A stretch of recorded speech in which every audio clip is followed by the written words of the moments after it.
Welcome to Das garden. বন্ধুরা, আজকে দেখুন মার্চ মাসের শেষের পথে, তাও কিন্তু আমার বাগান পিটুনিয়া ফুলে ভরা। বন্ধুরা, আপনাদেরও বাগান যদি পিটুনিয়া ফুলে ভরা রাখতে চান, তবে কিচ্ছু পরিচর্যা সম্পর্কে একটু শুনে নিন। সে পরিচর্যাটা হলো, এর পরিচর্যা কোনো ডিপ উচ্চতাওয়ালা কোনো টব লাগে না।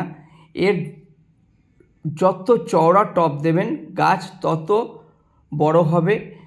প্লাস গাছে আমার বাগানের মতন আপনারাও কিন্তু ঝা চকচকে ফুল পাবেন।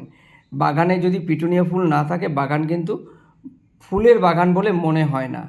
মার্চ, এপ্রিল, মে, জুন, জুলাই মাস পর্যন্ত আমার বাগান কিন্তু এরকম ফুলে ভরা থাকে। ভিডিওটি দেখুন।